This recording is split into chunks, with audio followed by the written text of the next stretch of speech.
إن الحمد لله نحمده ونستعينه ونستغفره ونعوذ بالله من شرور أنفسنا ومن سيئات أعمالنا من يهده الله فلا مضل له ومن يضلله فلا هادي له وأشهد أن لا إله إلا الله وحده لا شريك له وأشهد أن محمدًا عبده ورسوله يا أيها الذين آمنوا اتقوا الله حق تقاته ولا تموتن إلا وأنتم مسلمون يا أيها الناس اتقوا ربكم الذي خلقكم من نفس واحدة وخلق منها زوجها وبث منهما رجالا كثيرا ونساء واتقوا الله الذي تساءلون به والأرحام إن الله كان عليكم رقيبا يا أيها الذين آمنوا اتقوا الله وقولوا قولا سديدا يصلح لكم أعمالكم ويغفر لكم ذنوبكم ومن يطع الله ورسوله فقد فاز فوزا عظيما أما بعد فإن أصدق الحديث كتاب الله وأحسن الهدي هدي محمد صلى الله عليه وسلم وشر الأمور محدثاتها وكل محدثة بدعة وكل بدعة ضلالة وكل ضلالة في النار أعوذ بالله السميع العليم من الشيطان الرجيم بسم الله الرحمن الرحيم يا أيها الذين آمنوا ادخلوا في السلم كافة وقال الله تعالى إذن إن الدين عند الله الإسلام رب اشرح لي صدري ويسر لي أمري واحلل عقدة من لساني يفقهوا قولي اللهم لا حول ولا قوة إلا بك.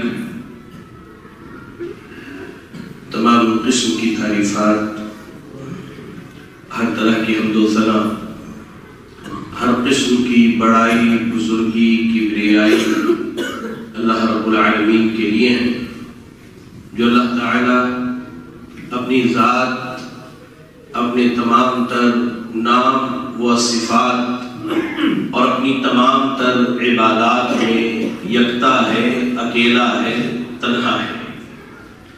درود و سلام اللہ رب العالمین کے بھیجے ہوئے تمام نبیوں اور رسولوں پر، خصوصیت کے ساتھ امام الانبیاء رحمت للعالمین ہم سب کے آقا و سردار جناب محمد رسول اللہ صلی اللہ علیہ وسلم۔ اللهم صل على محمد وعلى آل محمد كما صليت على إبراهيم وعلى آل إبراهيم إنك حميد مجيد اللهم بارك على محمد وعلى آل محمد كما باركت على إبراهيم وعلى آل إبراهيم إنك حميد مجيد۔ قابل قدر علماء اکرام، محترم و مکرم بزرگ حضرات، نوجوان ساتھیوں، عزیز بچوں اور میری اسلامی ماؤں اور بہنوں، آج کے خطبہ جمعہ میں جس موضوع پر کچھ طالب علم کو آپ کے سامنے کچھ باتیں رکھنی ہیں، انتہائی اہم اور ہماری زندگی کی عکاسی کرنے والا موضوع ہے ایمان سے نفاق تک۔ سب سے پہلے تو آپ یہ جان لیں کہ اس موضوع میں نفاق کے تعلق سے جو باتیں کی جائیں گی اس کا مقصد ہرگز یہ نہیں ہے کہ کسی پر نفاق کا فتویٰ لگایا جائے یا حکم لگایا جائے۔ یہ پہلی بات آپ اپنے ذہن میں بٹھا لیں۔ باتیں جو بھی ہوں گی عمومی ہوں گی، عام باتیں ہوں گی۔ اور دوسری اہم بات، اس طرح کی موضوعات پر جب کبھی خطبہ، درس یا محاضرہ ہوتا ہے تو ہر آدمی سننے کے بعد اپنی اصلاح کے بجائے ان باتوں کو دوسروں کے تعلق سے سوچتا ہے۔ کہ فلاں کے اندر یہ خرابی ہے، فلاں کے اندر یہ خرابی ہے، فلاں کے اندر یہ خرابی ہے، بلکہ اصلاح پہلے اپنے نفس کی ہونی چاہیے، اس کے بعد ہم دوسروں کی اصلاح کے فکر مند ہوں، دوسروں کی اصلاح کی کوشش کریں۔ میں اللہ سے دعا کرتا ہوں اللہ تعالیٰ مجھے حق کہنے اور ہم سب کو حق سن کر عمل کرنے کی توفیق عطا فرمائے۔ دادا کے اسلام جمعہ کے خطبے کو میں نے دو حصوں میں تقسیم کیا ہے۔ ایک حصہ ایمان، عمل صالح، اس کی فضیلت اور اس پر ملنے والے اجر و ثواب کا تذکرہ ہوگا۔ بنیادی طور پر جب یہ لفظ کہا جاتا ہے ایمان، ہم سنتے ہیں، پڑھتے ہیں، بتاتے ہیں، لفظ ایمان کا جو معنی ہے وہ دو اعتبار سے آپ سمجھیے۔ پہلا، عام ڈکشنری میں، عام لغت میں یا عام بول چال میں ایمان کا کیا معنی ہے؟ ایمان کے عام معنی ہوتے ہیں کسی چیز کی تصدیق کرنا، کسی چیز کو سچا مان لینا۔ قرآن اس تعلق سے کہتا ہے یوسف علیہ السلام کو جب ان کے بھائیوں نے کنویں میں ڈال دیا تو والد سے آ کر کے کہا وَمَا أَنْتَ بِمُؤْمِنٍ لَنَا، اے ابا آپ ہمارے بات کو سچ نہیں مانیں۔ لفظ ایمان کا معنی ہوتا ہے کسی بات کی تصدیق کرنا، کسی چیز کو سچا جاننا۔ اور جب ایمان شریعت میں لائی جائے یا شرعی اعتبار سے اس کا معنی دیکھا جائے تو ایمان کا معنی بنتا ہے تصدیق بالجنان، دل سے کسی چیز کو سچا جاننا، وَإِقْرَارٌ بِاللِّسَانِ، اور زبان سے اس سچائی کا اقرار کرنا، وَعَمَلٌ بِالْجَوَارِحِ، ہاتھ پیر اعضاء اور جوارح سے عمل کرنا، یزید بالطاعۃ وینقص بالعصیان، اللہ کی فرما برداری سے ایمان بڑھتا ہے اور اللہ کی نافرمانی سے ایمان گھٹتا ہے۔ ایمان تقریباً ان 4-5 چیزوں کے مجموعے کا نام ہے کہ آدمی دل سے سچا جانے۔ اب جتنی چیزوں پر ہم ایمان لاتے ہیں بالخصوص 6 چیزوں کا تذکرہ کیا جاتا ہے۔ اللہ رب العالمین پر، اللہ کی کتابوں پر، اس کے فرشتوں پر، اس کے رسولوں پر، آخرت کے دن پر اور اچھی بری تقدیر پر۔ اب ان 6 چیزوں کے بارے میں ان 3 باتوں کو یاد رکھیے۔ سب سے پہلے دل سے ان کو سچا جانا جائے، زبان سے اقرار کیا جائے، اور اس کے بعد اللہ رب العالمین نے جو ہاتھ پیر دل اعضاء جوارح دیے ہیں اس کے مطابق عمل کیا جائے۔ یہ ایمان کے بارے میں اور عمل صالح کے تعلق سے قرآن اور حدیث اگر آپ پڑھیں گے تو اس کی بڑی فضیلت آئی ہے۔ بتانے کا مقصد یہ ہے کہ اس کے بعد جو نفاق کی بات ہوگی اس سے اپنے آپ کو بچائیے، تب ایمان کی ان نعمتوں کو حاصل کر پائیں گے۔ کیا کہا اللہ رب العالمین نے؟ سورۃ النحل کی تلاوت کیجیے، آیت نمبر 97 میں اللہ رب العالمین نے کہا من عمل صالحا من ذکر او انثى وهو مؤمن، کہ کوئی بھی ایمان والا مرد، کوئی بھی ایمان والی عورت، یعنی ایمان لانے کے بعد کوئی بھی مرد یا کوئی بھی عورت نیک عمل کرے، اللہ رب العالمین انہیں بہترین زندگی عطا کرتا ہے۔ فَلَنُحْيِيَنَّهُ حَيَاةً طَيِّبَةً، اللہ نے کہا ہم انہیں بہترین زندگی عطا کریں گے۔ اور انہوں نے ایمان لانے کے بعد جو عمل کیا ہے اس عمل کی بنیاد پر اللہ تعالیٰ انہیں بہترین بدلے سے نوازے گا۔ آپ نے اور ہم نے ایمان کا اقرار کر لیا، ایمان کی گواہی دے دی، اب اس کے بعد ہماری بنیادی ضرورت یہ ہے کہ جس چیز کی گواہی دی ہے اس کے مطابق عمل کریں۔ اللہ تعالیٰ کو وہ مومن پسند ہے جو باعمل ہو، عمل کرنے والا ہو۔ اللہ تعالیٰ کو ایسے لوگ پسند نہیں جو صرف ایمان کا دعویٰ کرتے ہو اور اعمال کے معاملے میں سب سے پیچھے رہتے۔ آپ مزید قرآن پڑھیے. اللہ رب العالمین سورہ غافر کی آیت نمبر 40 میں ارشاد فرماتا ہے وَمَنْ عَمِلَ صَالِحًا مِنْ ذَكْرٍ أَوْ أُنْثَىٰ وَهُوَ مُؤْمِنٌ کہ کوئی بھی مرد کوئی بھی عورت ایمان والا ہو ایمان والی ہو. غور سے سنیں اس آیت کو. اللہ تعالیٰ ایمان والوں سے مخاطب ہے, ایمان والوں کے مردوں سے, ایمان والوں کی عورتوں سے.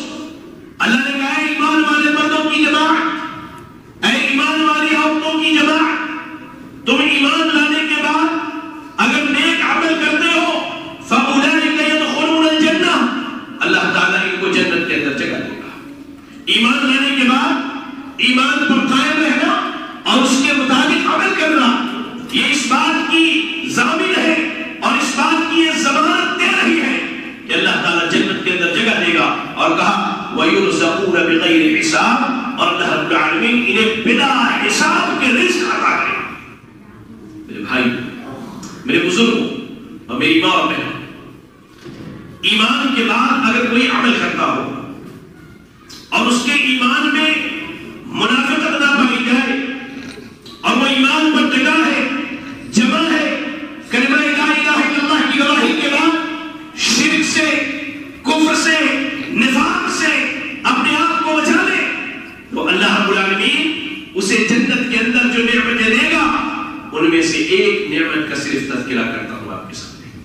غور سے سنیے, غور سے سنیے اس نعمت کہ انسان ایمان کی حفاظت کرنے جائے اور اس پر ڈٹا ہے تو اللہ جو نعمتیں دے گا ان میں سے ایک عظیم نعمت کا تذکرہ کرتا ہوں. صحیح مسلم کی حدیث ہے, صحیح مسلم حدیث نمبر 181 نمبر کی روایت ہے. سہیل بن سنان رومی رضی اللہ تعالیٰ عنہ, سہیل رومی رضی اللہ تعالیٰ عنہ حدیث نامی کہتے ہیں اللہ کے نبی نے فرمایا اذا دخل اہل الجنت الجنت قیامت کے دن جو فیصلہ ہوگا اللہ رب العالمین ایمان والوں کو منافقوں سے, کافروں سے, مشرکوں سے الگ کر دے گا اور اس کے بعد اللہ اہل ایمان کو جنت میں جگہ دے گا.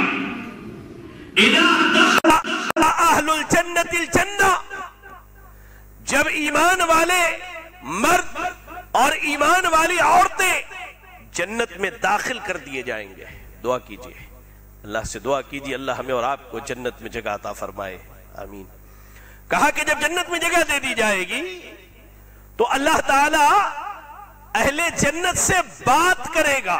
یا رب, اتنی بڑی نعمت, جس رب کے کلام کو پوری زندگی پڑھا, جس رب کے سامنے سجدہ ریز ہوئے, جس کے لیے قیام اور رکوع کی ساری عبادتیں جس رب کے لیے بجا لائیں, وہ رب بات کرے گا اور وہاں کوئی ترجمان, کوئی ٹرانسلیٹر نہ ہوگا آپ کے اور اللہ رب العالمین کے درمیان. اللہ جنتیوں سے بات کرے گا اور اللہ ان سے کہے گا اے میرے بندو, یہ جو جنت کی نعمتیں ملی ہیں ازیدکم علیہ, اس پر کچھ اور زیادہ کروں اور کچھ نعمتیں دوں. یا رب, جنتی اللہ کی نعمتوں کا اعتراف کرتے ہوئے کہیں گے اے اللہ الم تبیض وجوہنا, اللہ ہمارے چہرے گناہوں کی وجہ سے سیاہ ہو چکے تھے, تو نے ہمارے چہروں کو روشن کیا, ہمارے گناہوں کو معاف کیا. اللہ اکبر, اور ہمیں جنت میں جگہ دی, جنت کی اتنی نعمتیں دی, اب کیا چاہیے. اللہ کے رسول صلی اللہ علیہ وسلم ارشاد فرماتے فیوکشف الحجاب, تو اللہ رب العالمین نور کے پردے ہٹائے گا, نور کی چادر ہٹائے گا اور جنت میں موجود ہر ادنا سے ادنا جنتی, اعلیٰ سے اعلیٰ جنتی اللہ رب العالمین کے چہرے کا دیدار کرے گا. اور کہا کہ اس سے بڑی نعمت وہاں کوئی نہ ہوگی جو انہیں عطا کی جائے گی. یہ کب ہوگا؟ جب ہم اور آپ اپنے ایمان کی حفاظت کر لے جائیں, منافقت سے, منافقانہ روش سے اور ان تمام امور سے جو ایمان کو تباہ و برباد کرنے والی اگر حفاظت کر لے جائے, تب اللہ کی یہ اعلیٰ نعمت ملنے والی ہے جس سے اعلیٰ نعمت دوسری کوئی نہیں. مزید قرآن کی تلاوت کیجیے. آپ جب قرآن پڑھیں گے اللہ رب العالمین نے سورۃ الفصلت کی آیت نمبر 30، 31 اور 32 میں اہل ایمان کے انعام اکرام اور ان کی کہہ لیجئے کہ ملنے والی ان کو نعمتوں کا اللہ نے تذکرہ کیا ہے۔ اللہ نے کہا ان الذین قالوا ربنا اللہ ثم استقاموا، جن لوگوں نے کہا کہ ہمارا رب اللہ ہے، اللہ پر ایمان لائے، ثم استقاموا، ایمان پر ڈٹ گئے، تتنزل علیہم الملائکہ، ان کے پاس فرشتے آتے ہیں، ان کے پاس فرشتے آتے ہیں۔ امام ابن کثیر رحمۃ اللہ علیہ اس آیت کریمہ کی تفسیر میں فرماتے ہیں کہ ان کے پاس فرشتے 3 وقت میں آتے ہیں، موت کے وقت آتے ہیں، ان کی قبر میں آئیں گے، اور اس کے بعد میدان محشر میں ان کی ملاقات ہوگی فرشتوں سے۔ کہا کہ ایمان لانے کے بعد ڈٹ گیا، یعنی ایمان میں شرک کی آمیزش سے ایمان کو بچایا، شرک نہ کیا، کفر سے اپنے آپ کو بچا کے رکھا، نفاق سے اپنے آپ کو بچایا۔ کہا کہ ایسے ایمان والوں کے پاس اللہ کے فرشتے آتے ہیں، اور فرشتے کیا کہتے ہیں؟ اللہ تخافوا ولا تحزنوا، تم دنیا سے جا رہے ہو، آگے کیا ہوگا اس کے بارے میں ڈرو نہیں، اور پیچھے اپنے اہل و عیال کو چھوڑ کے جا رہے ہو، اس کے بارے میں غم کرنے کی ضرورت بھی نہیں ہے۔ وابشروا بالجنہ، دنیا میں ہی اللہ رب العالمین جنت کی خوشخبری سناتا ہے ایمان والوں کو، دنیا میں ہی اللہ رب العالمین جنت کی خوشخبری سناتا ہے۔ کیا کہا؟ التی کنتم توعدون، یہ وہی جنت ہے جس کا تم سے پوری زندگی وعدہ کیا گیا۔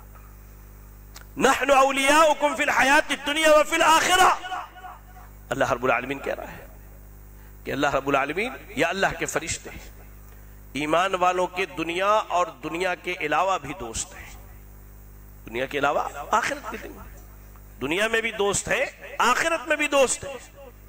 اس کے بعد اللہ جنت میں جگہ دینے کے بعد کہے گا لَكُمْ فِيهَا مَا تَشْتَهِي أَنفُسُكُمْ وَلَكُمْ فِيهَا مَا تَدَّعُونَ نُزُلًا مِّن غَفُورٍ رَحِيمٍ، آؤ جنت کی جو نعمت چاہیے تمہیں ملے گی، جو خواہش کرو گے، جو ارادہ ہوگا، جو نفس چاہے گا، اللہ ساری نعمتیں دے گا، اس لیے کہ یہ مہمان نوازی اس رب کی طرف سے جو غفور ہے، جو رحیم ہے، جس کے خزانے میں کسی چیز کی کمی نہیں ہے۔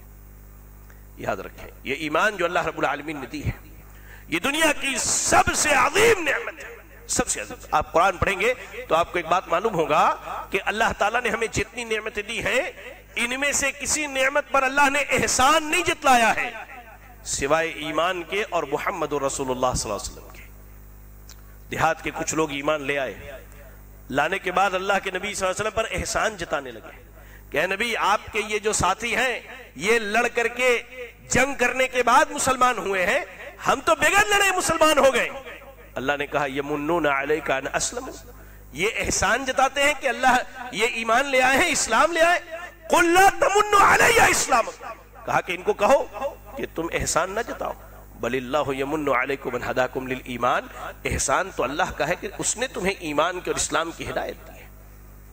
یہ دین اسلام کی نعمت، یہ اللہ کی عظیم الشان نعمت ہے، یہ ایمان کی نعمت، یہ ایمان کی دولت، یہ اللہ رب العالمین کا ایک عظیم تحفہ ہے ہمارے لیے، اللہ اکبر۔ لیکن اس ایمان کے آنے کے بعد اگر ایمان کی حفاظت نہ ہوئی، ایمان کی حفاظت نہ ہوئی، تو ہم سے زیادہ خائب، خاسر، نقصان اٹھانے والا اور برباد اور تباہ ہونے والا کوئی نہیں میرے بھائیوں۔ آپ غور کر کے دیکھیے، موضوع کا دوسرا حصہ جو ہے وہ نفاق سے تعلق رکھتا ہے۔ ایمان اور ایمان کی فضیلت آپ اپنے ذہن میں رکھیں کہ اس کے ذریعہ اللہ جو نعمتیں دینے والا ہے، ان نعمتوں کا ہم تصور نہیں کر سکتے، لیکن انسان کی ایک بڑی غلطی اسے ان ساری نعمتوں سے محروم کر سکتی ہے۔ آپ پڑھیں اس تعلق سے تو آپ کو معلوم ہوگا، ایمان کی تعریف نفاق کی تعریف اہل علم نے 2 اعتبار سے کی ہے، جیسے ایمان کی تعریف کی ہے۔ نفاق کہتے کس کو ہے؟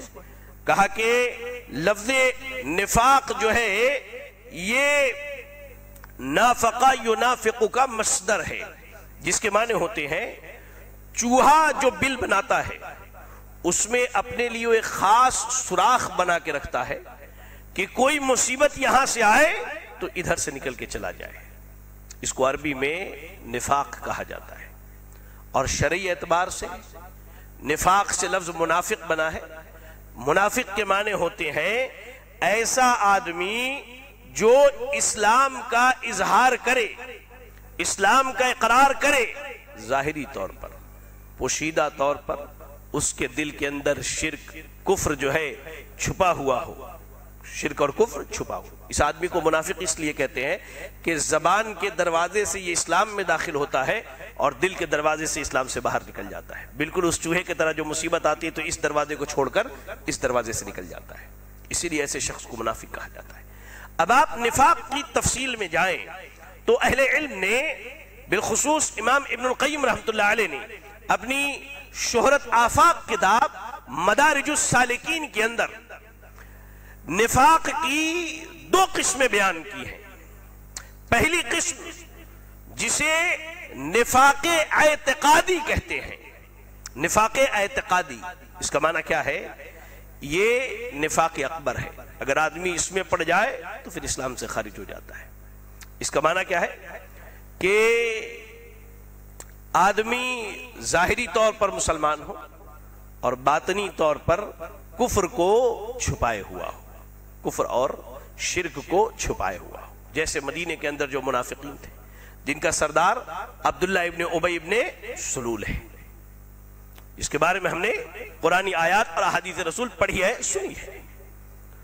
تو نفاق اکبر یا نفاق اعتقادی یہ ہے کہ آدمی زبان سے تو کلمہ پڑھے لیکن اس کے دل کے اندر کفر ہو، شرک ہو، یہ ساری غلاظتیں، خباثتیں اور برائیاں چھپی ہوئی ہو، اور ایسا شخص اسلام سے خارج ہے اور یہ خالدن مخلدن فی النار، ہمیشہ ہمیشہ جہنم میں رہنے والا ہے۔ اچھا، نفاق کی دوسری قسم جو ہے وہ نفاق عملی ہے، یعنی اس کا معنی کیا ہوا؟ اس کا معنی یہ بنا کہ انسان کے دل میں ایمان ہونے کے ساتھ ساتھ منافقین والی کوئی نہ کوئی صفت پائی جاتی ہو۔ جی ہاں، اس کی وجہ سے آدمی کافر نہیں ہوتا ہے لیکن اس کا ایمان کم ہوتا جاتا ہے، کم ہوتا جاتا ہے، کم ہوتا جاتا ہے، یہاں تک کہ ایک وقت کے بعد یہ اتنا جم جاتا ہے اس کے دل میں کہ اسے اسلام سے نکالنے کے لیے کافی ہوتا ہے۔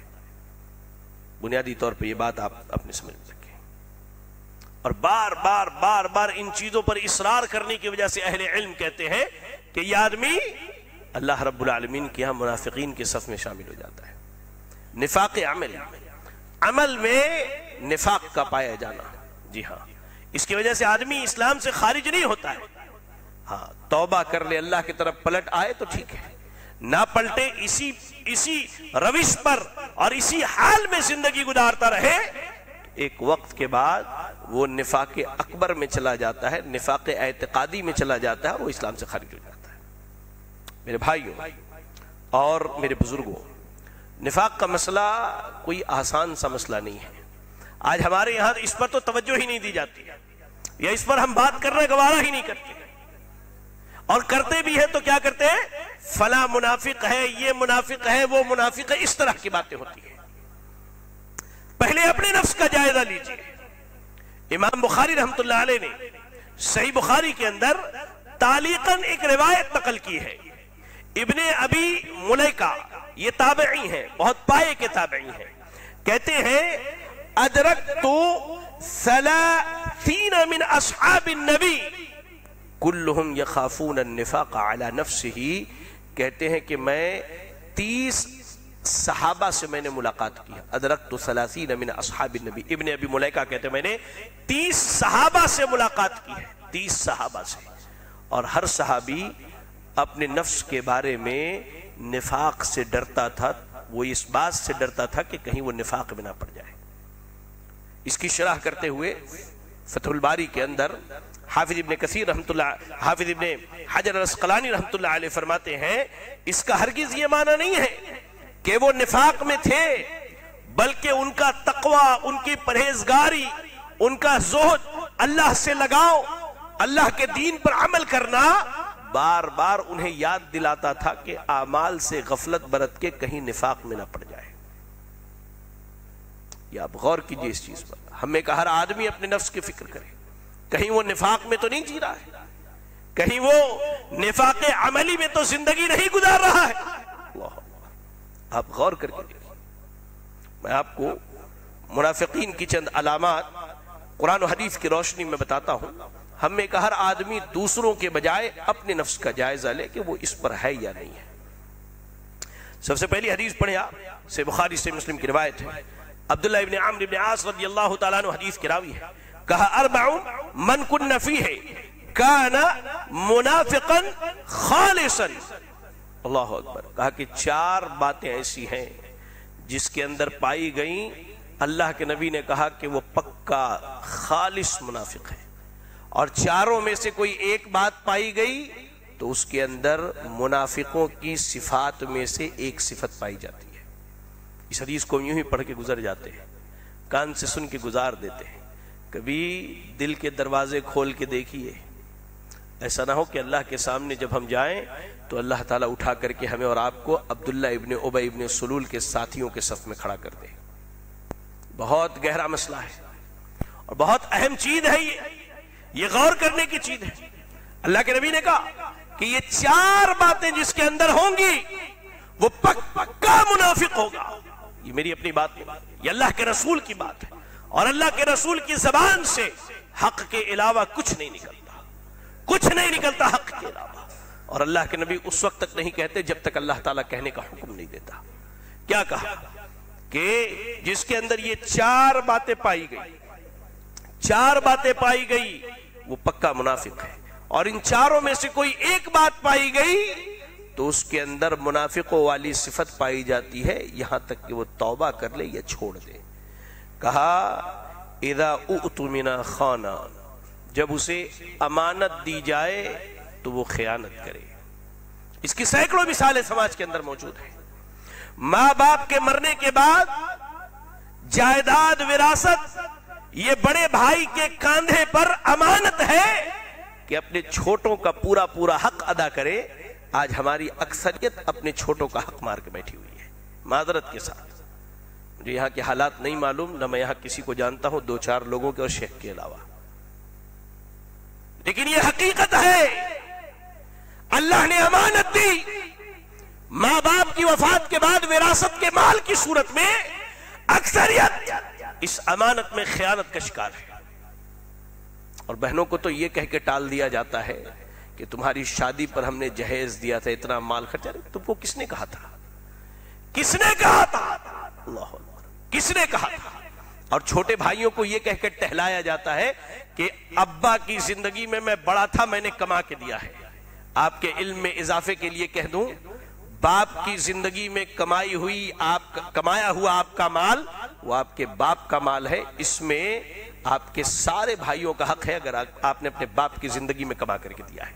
باپ کی زندگی کے بعد جو کماتے وہ آپ کا اپنا ہے، لیکن باپ کی زندگی میں کمایا، آپ کو اللہ نے بڑا بنایا ہے، وہ مال آپ کا اور آپ اپنے باپ کے، دونوں آپ کے والد کے ہیں. ایسا نہیں ہے کہ چھوٹوں پر اس کا دھونس جمائیے اور چھوٹوں پر جو ہے اس کا روب جمائیے کہ میں نے باپ کی زندگی میں کمایا، یہ بلڈنگ میں نے کھڑی کی ہے، باپ کی زندگی میں کھڑی کی، اللہ کی قسم وہ تمہارے باپ کی ملکیت ہے، اس میں تمہارے چھوٹوں کا بھی حق ہے. اراؤ تو میرا خان، منصب، عہدہ، سماج کی کوئی ذمہ داری دے دی جائے، خیانت کے اتنے پہلو نظر آئیں گے کہ آپ کے ہوش اڑ جائیں گے. کہا اس کے بعد اذا حدث کذب، جب بات کرے تو جھوٹ بولے، بات کرے تو جھوٹ بولے. سیدھی سی بات ہے. اٹھ کے جائیں یہاں تنہائی میں بیٹھ کر کے سوچے کہ دن بھر میں ہم کتنا سچ بولتے اور کتنا جھوٹ بولتے. جھوٹ کے عادی تو ہم نے بچوں کو بنا دیا ہے، گھر کے اندر موجود ہے. میری مائیں بہنیں غور سے سنیں، گھر کے اندر موجود ہے. باہر سے کوئی بلانے والا آیا تو کیا کہتے بیٹے کو، جاؤ بیٹا کہہ دو ابا نہیں ہے. یہ منافقت اپنی اولاد کو کون سکھا رہا ہے؟ یہ منافقت اپنی اولاد کو کون سکھا رہا ہے؟ ہمیں نا. اذا حدث کذب، جب بات کرے تو جھوٹ بولے. واذا عاہد غدر، جب عہد و پیمان کرے، وعدہ کرے تو وعدہ خلافی. کہا کہ جب وعدہ کرے تو وعدہ خلافی کرے. تجارت کے باب میں آئیے، تجارت کے باب میں آپ کوئی زمین بیچنا چاہتے ہیں، ایک مسلمان آپ سے خریدنا چاہتا ہے، اس کے پاس پیسے کم ہیں، اس نے آپ سے